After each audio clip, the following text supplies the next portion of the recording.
Welcome to a lecture series on tourism. Travel agencies have contributed immensely to the growth of tourism by being the marketing arms of various service providers like airlines, hotels, tour operators, transport providers, insurance companies, car rental companies, to name a few. They help the service provider to reach out to a large segment of travelers and act as a bridge between him and the traveler. In this module, we will be discussing this age-old and important component of the travel business under the following topics: travel agency, the origin and evolution, type of travel agencies, certifications from international associations, survival in the internet era, TCI, the success story of an Indian travel agency. We hope it gives you an overall perspective of the origin, objectives and operations of the institution called travel agency and enable you to understand and appreciate its critical role. Travel agency, the origin and evolution. Tourism as it exists today began by a mere coincidence. In the year 1841, Thomas Cook, an intelligent and active member of the Temperance Society of England, organized a trip by train from Leicester to Loughborough and back. There were 570 passengers who were all members of his society, and the total distance was just 22 miles. Thomas Cook was the first agent to buy tickets in bulk and to retail them to other people.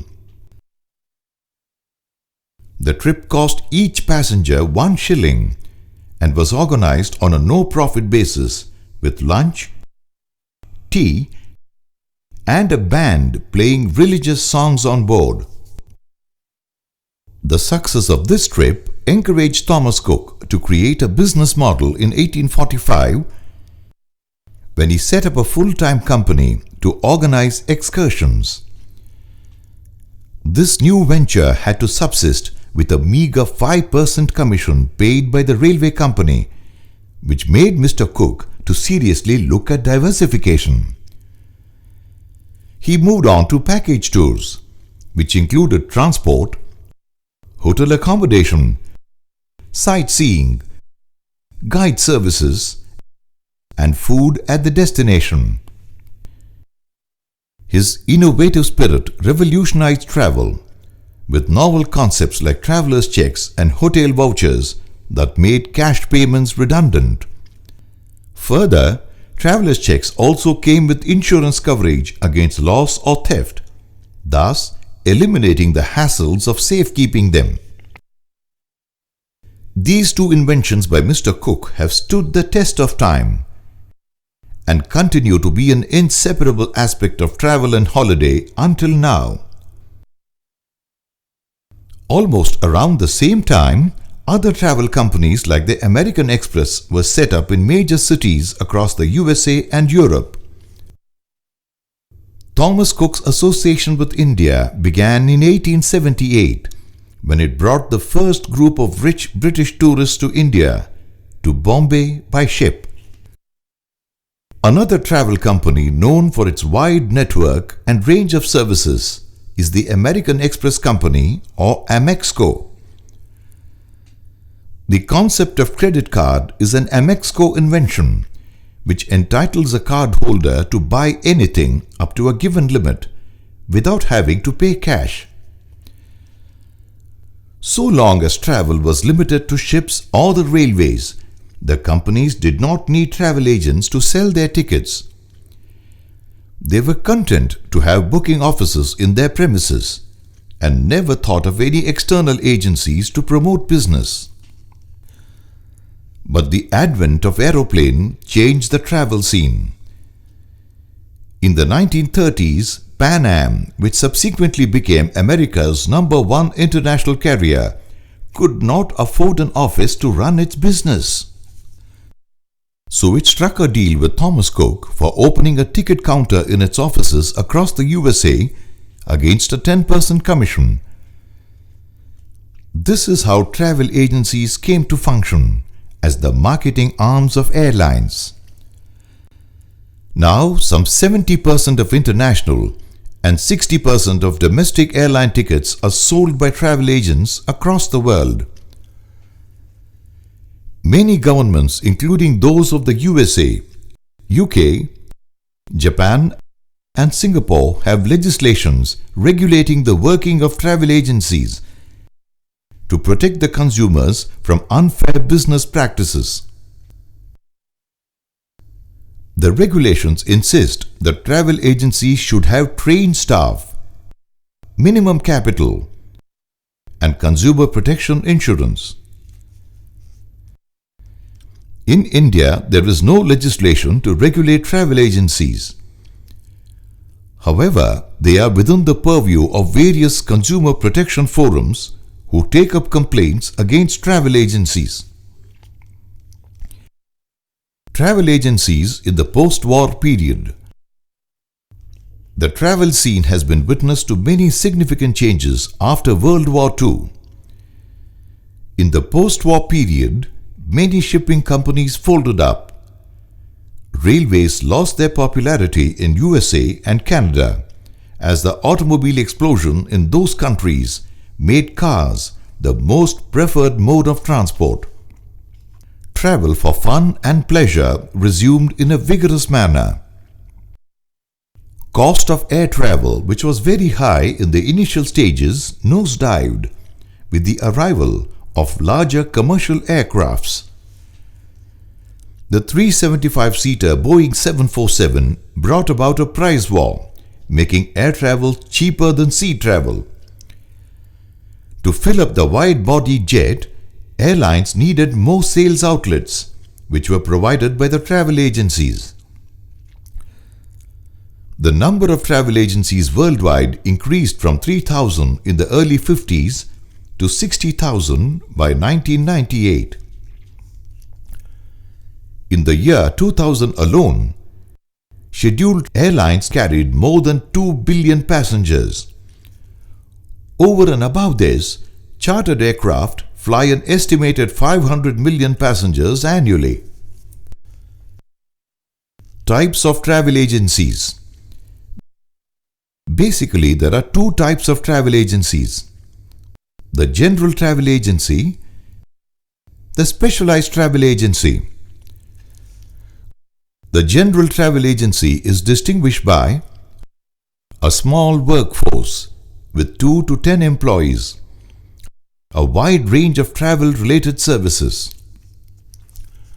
The specialized travel agency has a large workforce, specialized capabilities in one form of travel or travel-related service targeted at a group or a community.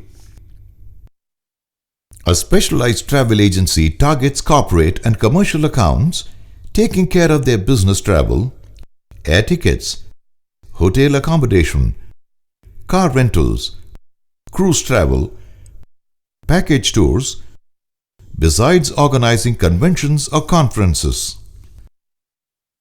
But some specialized travel agencies are content with developing and marketing domestic tours. Travel agencies can be further classified into wholesalers and retailers. The wholesalers develop package tours to many destinations and sell them either directly to the travelers or through retail travel agents who get commissions up to 10%. All travel arrangements like transport, stay, sightseeing, food, etc.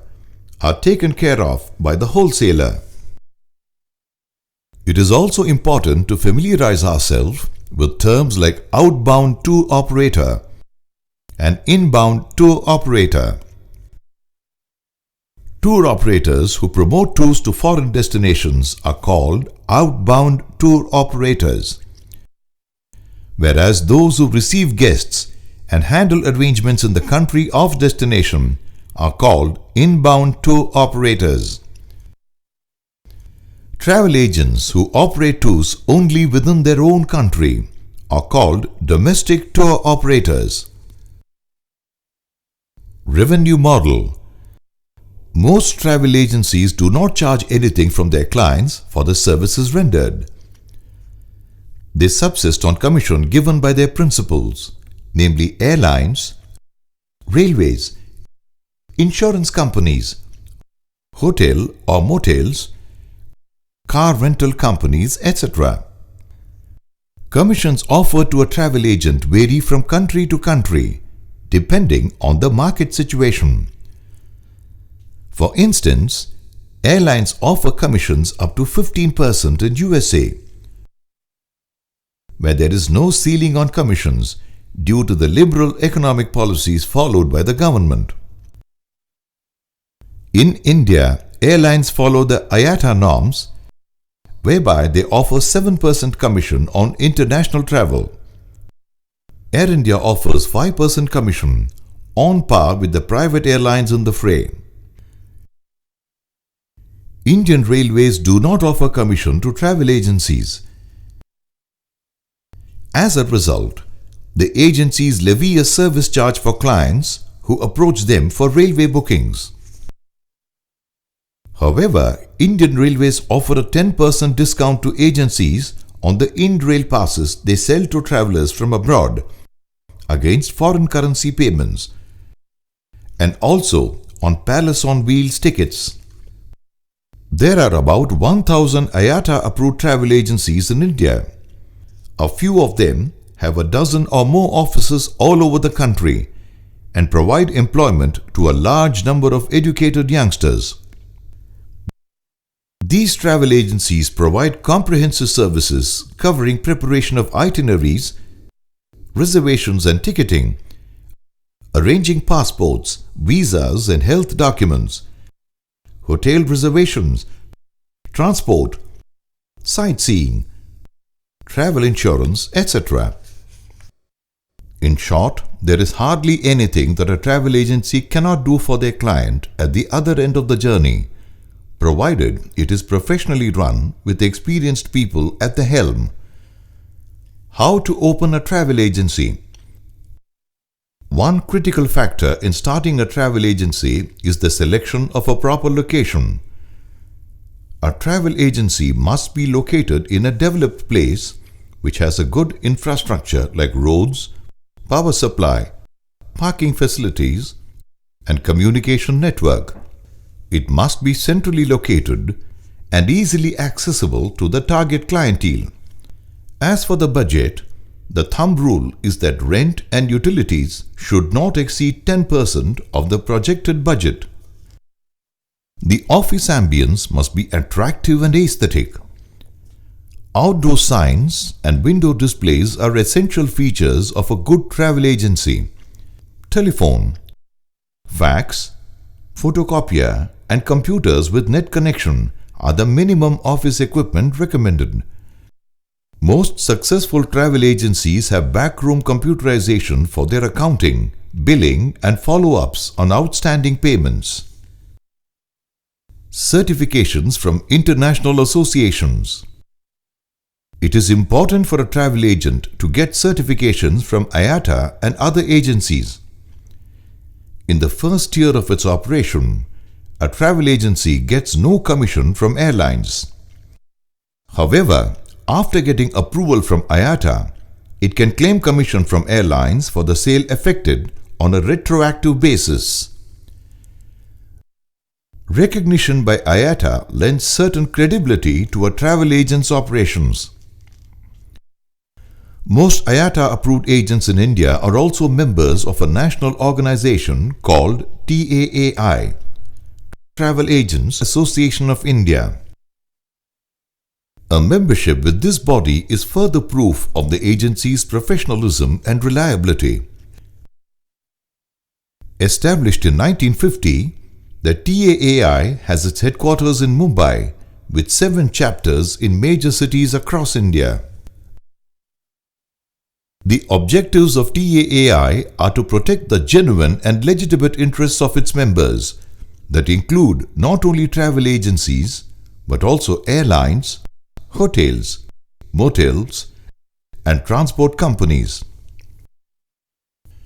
TAFI, yet another organization that protects the interests of travel agencies and tour operators across India.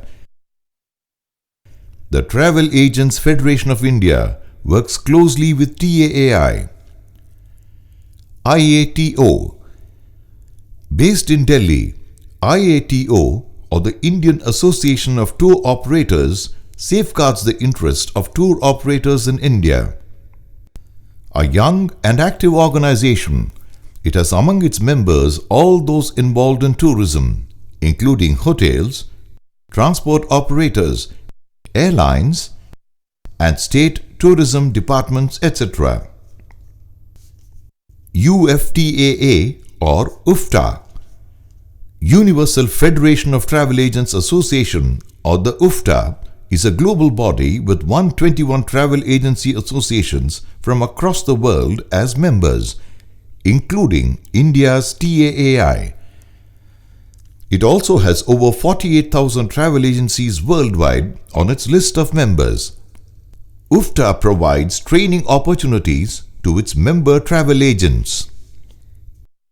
ASTA, American Society of Travel Agencies, is another major international organization which permits travel agents from all countries in the world to become its members. It holds annual conventions called World Travel Congress, which attracts as many as 8,000 travel agents every year. According to an IATA report, the number of IATA-approved agencies has doubled in 10 years, from the 30,000 in 1990 to 60,000 in 2000. Statistics pertaining to the travel agency business in the USA are mind-boggling. In 1995, travel agencies in that country issued airline tickets worth $45 billion and earned a commission of $4 billion. As for India, more than 60% of the airline's earnings from domestic air travel is generated by travel agents, which also account for 70% of the international sales. The rest of the selling is done either directly by the airlines or through their general sales agencies or GSAs. GSAs are normally appointed by an airline at a place where there are no IATA agents.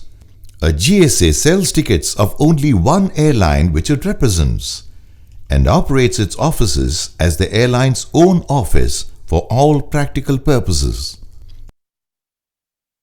A GSA meticulously complies with all the specifications laid down by the principal airline for documentation, office decor, and display with the signboards in the approved color schemes, remuneration and allowances of the personnel, their uniform, etc.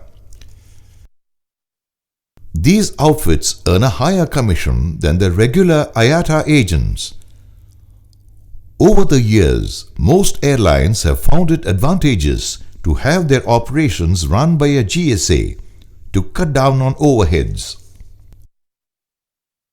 Changing patterns in Indian tourism. The number of outbound travelers from India touched the 4 million mark in the year 2000. Till the mid-80s, Indians, particularly the leisure travelers, were discouraged to go abroad, and foreign exchange was not released by the government if they declared their purpose as leisure. Foreign exchange was considered to be too precious and was granted only if the purpose of travel was business promotion, official visit, or medical treatment. For all other purposes, Indians traveling to foreign countries were allowed only a paltry $20. This situation improved a little in the 1990s when the currency allowance was raised to $300 and in the later years to $500. However, this state of affairs underwent a drastic transformation when India decided to liberalize its economy in the early 1990s. The country achieved an average growth rate of 4.5% annually during this decade and went on with an accelerated growth in the later part of the decade. Foreign currency allowance was increased to $3,000 for every Indian traveler in the year 2000. It was further enhanced to $5,000 per person that it currently stands at. For those who are on official tour or business trips or medical treatment, the allowance has been raised to $25,000. Reforms in this area ensured that travelers did not have to obtain prior clearance from Reserve Bank of India or the government for foreign exchange to travel overseas. Survival in the Internet era. New technologies like the Computerized Central Reservation System (CRS) have made the task of travel agencies easier, more efficient and profitable. With a touch of a few buttons, they can hand over the complete itinerary of a client duly printed. But communications through the internet open new horizons for speed, accuracy and customer service. Well, it is a boon to travel agencies, yet may threaten their very existence. Today, any person owning a personal computer can access any travel information, make reservations, pay for it with debit or credit card, and print the travel documents before commencement of travel. At present, there are 5 million internet connections in India, but within the next few years this number may increase by several millions. A decade back, travel business seemed to be in a healthy state. Commissions were high and profits were soaring. Travel agents were pampered by airlines with incentives. But the arrival of the internet has changed the scenario, and a downhill trend in travel agency business worldwide is all too evident. Airlines have their own website and provide all travel-related information to a prospective traveler who wraps up his travel plans with just a click of the mouse. As a result, airlines and other travel service providers directly sell to the consumers, thereby creating anxieties for the travel agent. However, many travel agents today are gearing up for the challenge posed by the internet by having their own websites and promote their business. A recent research by ASTA, the American Society of Travel Agencies, has revealed that more than 67% of their members are now charging a fee for their services, as income from commissions is inadequate. But the statistical figures of the TIA Travel Industry of America survey provide some good news for travel agents. It analyzes the situation after the advent of the internet and derives consolation from the overall growth of the industry. In 1997, the total US travel business was estimated to be $500 billion, while the business transacted on the net was $900 million. In the year 2002, the overall travel business in the country stood at nearly $800 billion. The business transacted on the net was just $9 billion. Thus, it was clear that the business on the net was just 1.2% of the total volume, leaving the rest for travel agents. Enough for everyone to have his share of the cake. TCI, an Indian success story. July 1961 was a watershed for the Indian travel business. It marked the merger of 3 leading Indian travel agencies, namely Jina & Co., Lee and Muirhead India Private Limited, and J. Nana Das & Co., to form TCI, Travel Corporation of India. Since then, TCI has pioneered new trends in tourism and helped thousands of tourists to discover India and other countries in the world. Along the way, they have earned for the country millions of dollars in foreign exchange, collected many prestigious awards for their pioneering effort in tourism, like the Government of India's National Tourism Award, which they have won 14 times. Their exclusive speed hotel service assures instant room reservations in more than 70 hotels across India. And that's not all. TCI has its own fleet of luxury coaches and limousines.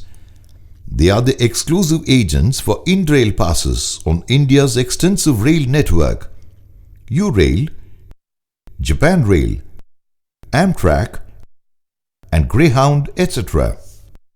Today, TCI is a Rs 2,500 million company with over 1,000 professionals spread across 27 offices in India and 12 offices abroad. Opportunities ahead. The number of outbound travelers from India has registered a steep increase in recent times. Finding this phenomenon curious, PATA, the Pacific Air Travel Association, embarked on a research study which threw up some interesting facts. In the year 2000 alone, outbound tourism has touched the 4 million mark, leaving behind inbound tourism which stood at 2.6 million. An estimated 25 million Indians are today in a position to afford foreign travel.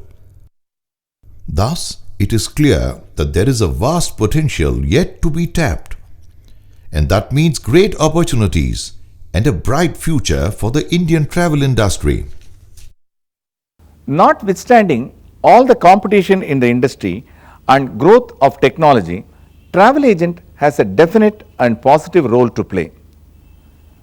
Actually, he sifts through the enormous data presented by the service provider, transforms it into digestible bits before passing it on to the traveler. We hope these discussions have given you some fresh insights into the role and relevance of travel agents. With that, we conclude this session. Thank you.